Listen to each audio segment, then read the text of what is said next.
Dear student, good morning to all. Today topic பார்த்தீங்கன்னா டீமெட்டீரியலைசேஷன், அதாவது demat account அப்படின்னு சொல்லுவாங்க. இது பொதுவாக நம்ம ஷேர்ஸ் ஹோல்டர்ஸ் எல்லாம் இருக்காங்கல்ல, ஷேர்ஸ் ஹோல்டர்ஸ்னால் இப்போ ஒரு பங்கு சந்தையிலேருந்து ஷேர்ஸ் நம்ம வந்து பர்ச்சேஸ் பண்ணுறோன்னா வச்சுங்களேன், வாங்குகிறோம், அதில் சேல் பண்ணுறோன்னு வச்சுங்க. அப்போது நம்ம வந்து ஃபஸ்ட்டு நம்ம என்ன ப்ராசஸ் பண்ணணும் அப்படின்னா, ஒரு டிமேட் அக்கௌண்ட் வந்து ஓப்பன் பண்ணணும். டிமேட் அக்கௌண்ட் பார்த்தீங்கன்னா ஒரு ஃபிக்ஸட் அக்கௌண்ட் மாதிரி,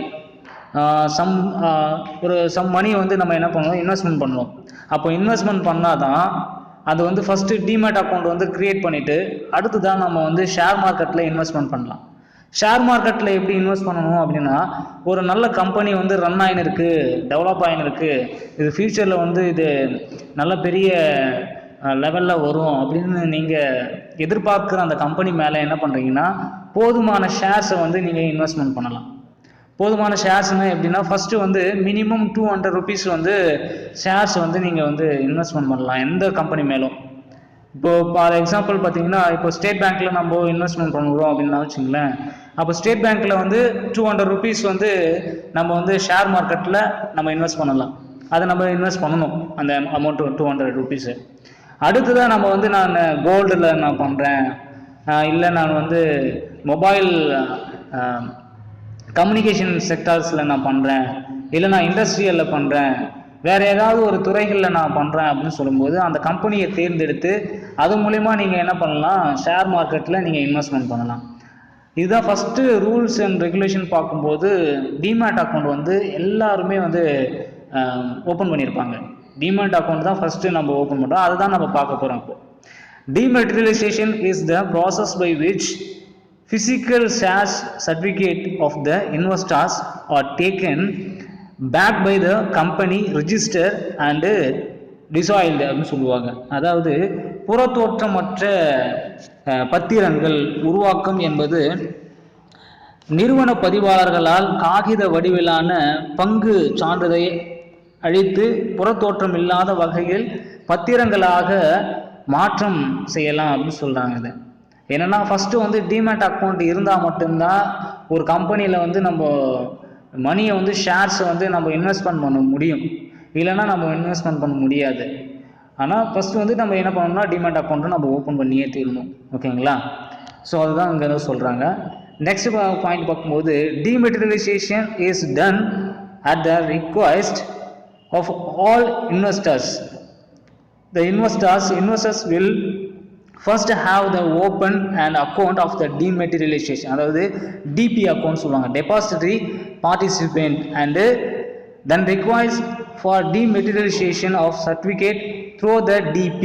For example என்ன சொல்றாங்கன்னா, DP ன்னு வச்சிருக்காங்க, depository participant அப்படின்னு சொல்லுவாங்க. அதான் வந்து டிமேட் அக்கௌண்ட். ஓகேங்களா? அதனுடைய சர்டிஃபிகேட் பேர் வந்து டிபி. ஓகேங்களா? இதுதான் வந்து நம்ம ஷேர் ஹோல்டர்ஸ் எல்லாம் அதிகமாக ஷேர் ஹோல்டர்ஸ் ஸ்டாக் எக்ஸ்சேஞ்சில் நீங்கள் பண்ணும்போது இது தேவைப்படும். இப்போ நீங்கள் பொதுவாக நீங்கள் ஒரு ஷேர்ஸை வந்து நான் இன்வெஸ்ட்மெண்ட் பண்ணுறேன், ஓப்பன் பண்ணணும் அப்படின்னா டிமேட் அக்கௌண்ட் வந்து ஓப்பன் பண்ணணும். ஓகேங்களா? இந்த டிமேட் அக்கௌண்ட் வந்து எப்போ வந்து இதை ஆரம்பித்தாங்க, இது எப்படி இந்த நேஷ்னல் ஷேர் எக்ஸ்சேஞ்சில் நம்ம எப்படி இதை இன்வெஸ்ட் பண்ணாங்க அப்படின்னு பார்க்கும்போது, trading in dematerialise share commenced on the NSE in December 1996 where Reliance Industries was the first company to trade its 100 rupee shares demat form. அதாவது முதல்ல ரிலையன்ஸ் கம்பெனி இருக்குது பார்த்தீங்களா, அந்த ரிலையன்ஸ் இண்டஸ்ட்ரி தான் வந்து டிசம்பர் 1996 வெறும் 100 ரூபா கொடுத்து அந்த பங்குகளை வந்து என்ன பண்ணுறாங்க, முதல்ல 100 ரூபா கொடுத்து அந்த பங்கு சந்தைகளில் அவங்க இன்வெஸ்ட் பண்ணுறாங்க டிமேட் அக்கௌண்ட் வச்சு. அப்போது இப்போ ரிலையன்ஸ் கம்பெனி எவ்வளோ ஷேர்ஸில் இருக்குது தெரியுமா? ரொம்ப ப்ராஃபிட்டான ஒரு கம்பெனி எதுன்னா ரிலையன்ஸ் கம்பெனி தான். ஏன்னா அதுதான் வந்து டிமேட் அக்கௌண்ட்லேயும் சரி ஷேர் மார்க்கெட்லேயும் சரி இப்போ வந்து ஃபஸ்ட்டு லெவலில் இருக்கிறது இந்த ரிலையன்ஸ் கம்பெனி தான். ஓகேங்களா? அப்போது வெறும் 100 ரூபா கொடுத்து ஒரு ஷேரை வந்து அவர் என்ன பண்ணுறாரு, இன்வெஸ்ட்மெண்ட் பண்ணி அதை வந்து ஸ்டார்ட் பண்ணி இவ்வளோ இவ்வளோ லெவலுக்கு வந்து டெவலப் ஆகிருக்காங்கன்னா அதனுடைய என்னென்ன ப்ராசஸ் பார்க்கணும். முதல்ல இண்டஸ்ட்ரியினுடைய அவர் எதில் வந்து இன்வெஸ்ட்மெண்ட் பண்ணார், அதில் வந்து எப்படி வந்து லாபத்தை வந்து சம்பாதிக்கிறாங்க அப்படின்னு தான் நம்ம இதை பார்க்கணும். அடுத்ததாக என்ன சொல்கிறாங்கன்னா, in case of the BSE demercialization of shares commenced in the year December 1997. இந்த 1997ல் மும்பை பங்குச்சந்தையினுடைய புற தோற்றமற்ற பத்திரங்கள் வந்து வர்த்தகத்தை தொடங்கியது அப்படின்னு சொல்கிறாங்க இந்த இடத்துல. அப்போ தான் வந்து என்ன பண்ணுறாங்க, 1997ல் இதை வந்து இன்னும் அதிகமாக வந்து இப்போ வர்த்தகத்தை வந்து செயல்படுறதுக்கு இது தொடங்கப்பட்டது அப்படின்னு சொல்கிறாங்க. இதனுடைய பெனிஃபிட்ஸ் அப்படின்னு பார்க்கும்போது, பெனிஃபிட் ஆஃப் டிமெட்டீரியலைசேஷன்ஸ் இதனுடைய ஒரு 10 பாயிண்ட்ஸ் கொடுத்துருக்காங்க. அதை நம்ம ஷார்ட்டாக பார்ப்போம். The risk pertaining to physical certificate like less loss theft, forgery and damage or eliminated completely with demat account. அதாவது இழப்பு, திருட்டு, மோசடி மற்றும் சேதம் போன்ற பங்கு சான்றிதழ்களை வந்து என்ன பண்ணுறாங்க, அதை பற்றிய அபாயங்கள் புறத்தோற்றமற்ற பத்திரங்களான முழுமையாக நீக்கப்படுகிறது அப்படின்னு சொல்கிறாங்க இந்த டிமேட் அக்கௌண்ட்டில். ஏன்னா இப்போது நம்ம டிமேட் அக்கௌண்ட் ஓப்பன் பண்ணிங்கன்னா எல்லாமே வந்து பர்ஃபெக்டாக இருக்கும். அதுக்கு மேலே என்ன ஆகுன்னா, நீங்கள் டிமேட் அக்கௌண்ட் ஓப்பன் பண்ணாமல் ஷேர் மார்க்கெட்டில் இன்வெஸ்ட் பண்ண முடியாது. இருந்தாலும் இந்த திருட்டு, இழப்பு, மோசடி இது போன்ற சேதங்கள்லாம் இந்த சர்டிஃபிகேட் மூலயமா மீட்டுக்கொள்ளலாம் அப்படின்னு சொல்கிறாங்க. The lack of paperwork enables quicker transactions and higher efficiency in trading. அதாவது காகித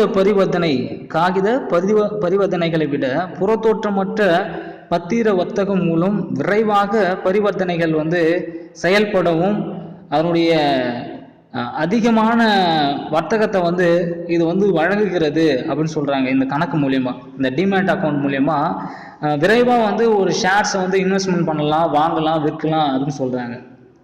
அடுத்ததாக trading has became more convenient as one can trade through computers at any locations without the need of visiting the brokers.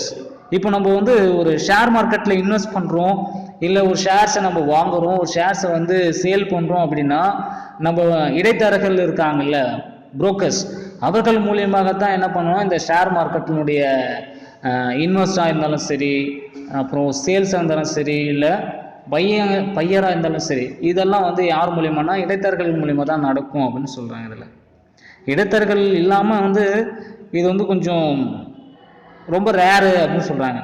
Mostly இடைத்தரகர்கள் வந்து involve ஆகுவாங்க. இல்லை இடைத்தரகர்களுக்கு இல்லாமல் நீங்கள் பண்ணணும் அப்படின்னா டிமேட் அக்கௌண்ட் மூலிமா நீங்கள் பண்ணலாம் அப்படின்றாங்க. The shares that are created through major and consolidating of companies are created automatically in the demat account. தரகர்கள் இருக்காங்கல்ல, தரகர்களுடைய வருகை தேவையில்லாமலேயே இந்த இடத்திலும் கணினியின் வர்த்தகம் செய்ய முடியும் என்பது இந்த டிமேட் அக்கௌண்ட் வந்து நிரூபித்து காட்டிருக்கு அப்படின்னு சொல்கிறாங்க. அடுத்தது, as all the transactions occur through the depository participant, a trader does not have to communicate individually with case each company.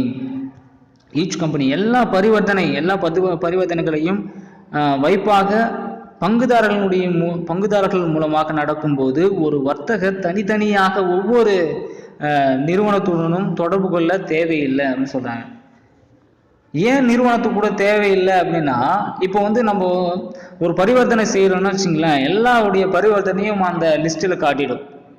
நான் இந்த அக்கௌண்ட்டை இந்த ஷேர்ஸ்னால் நான் வாங்க போகிறேன், இந்த ஷேர்ஸ் கொடுத்து இவ்வளோ ஷேர்ஸ் வந்து நான் இன்வெஸ்ட்மெண்ட் பண்ண போகிறேன் அப்படின்னு சொல்லிட்டு நம்ம என்ன பண்ணலாம், தனித்தனியாக ஒவ்வொரு நிறுவனத்துடன் தொடர்பு கொள்ள தேவையில்லை. எனக்குன்னு ஒரு ஃபிக்ஸடான ஒரு கம்பெனி இருக்குது, அந்த கம்பெனி வந்து டெவலப் ஆகிருக்கு, அந்த கம்பெனியில் நான் இன்வெஸ்ட்மெண்ட் பண்ணுறேன், அது மூலிமா எனக்கு வந்து ப்ராஃபிட் கிடைக்குதோ இல்லை லாஸ் வருதோ எல்லாத்தையுமே வந்து நான் என்ன பண்ணுறேன், லாஸ் வரும்போது நான் வந்து என்னுடைய ஷேர்ஸ் நான் விற்க மாட்டேன். அப்போ ப்ராஃபிட் வரும்போது என்னுடைய ஷேர்ஸை நான் விற்று மறுபடியும் இன்னொரு ஷேர்ஸை நான் வாங்குவேன் அப்படின்ற மாதிரி இதனுடைய செயல்பாடுகள் இங்கே டிமேட் அக்கௌண்ட் மூலயமா இது வந்து தெரிய வருது. There is no need for stamp duty for transfer of securities.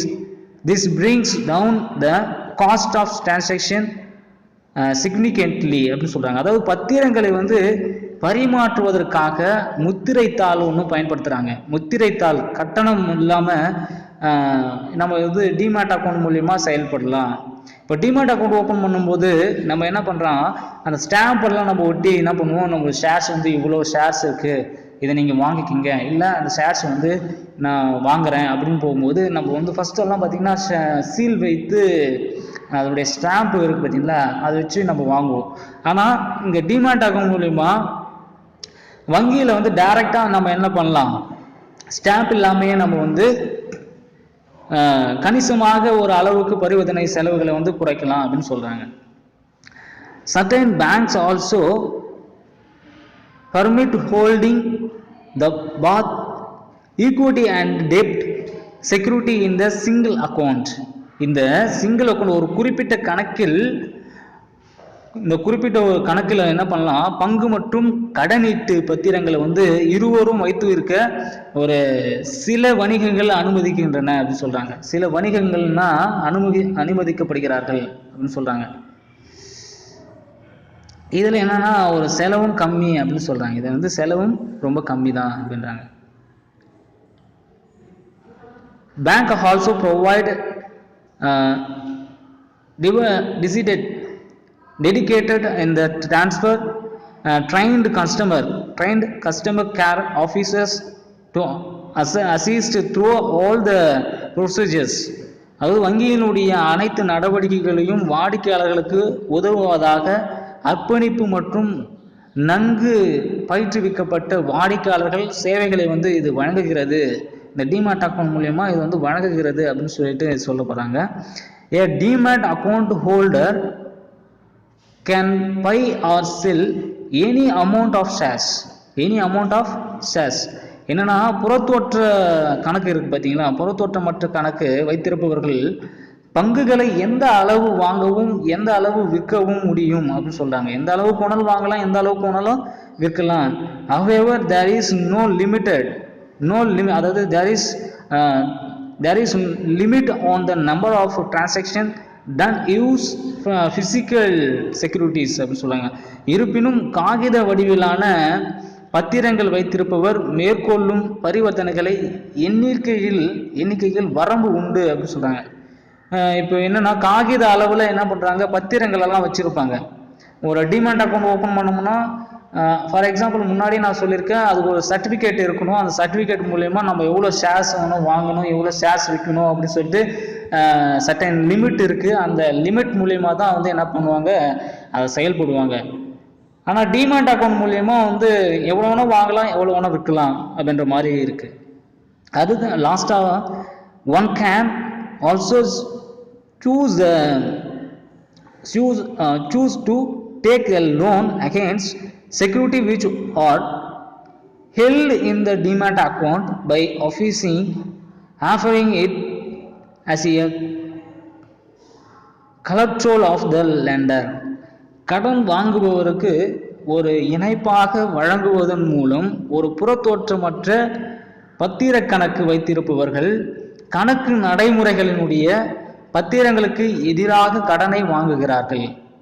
அப்போ பத்திரங்களுக்கு எதிராக வாங்கும்போது என்ன ஆகுனா, இந்த டிமேட் அக்கௌண்ட் மூலமா அகெயின்ஸ்டா இருக்குது, டிமேட்டுக்கு அகெயின்ஸ்டா நம்ம செயல்படும் போது என்ன ஆகுனா, அது வந்து அந்த கடனை வந்து எதிராக வழங்கக்கூடிய ஒரு நடைமுறைகளை வந்து இது மூலிமா தவிர்க்கலாம் அப்படின்னு சொல்றாங்க. ஸோ இதுதான் வந்து உங்களுக்கு பெனிஃபிட் ஆஃப் டிமெட்டீரியலைசேஷன். இது வந்து போதுமான ஒரு பாயிண்ட்ஸ் இருக்குது. அது வந்து பாயிண்ட்ஸ் மூலிமா நீங்கள் என்ன பண்ணலாம், 5 மார்க்லேயோ இல்லை 3 மார்க்லேயோ கேட்பாங்க, அதை வந்து நீங்கள் நோட் பண்ணி வச்சுருக்கலாம். ஓகேங்களா?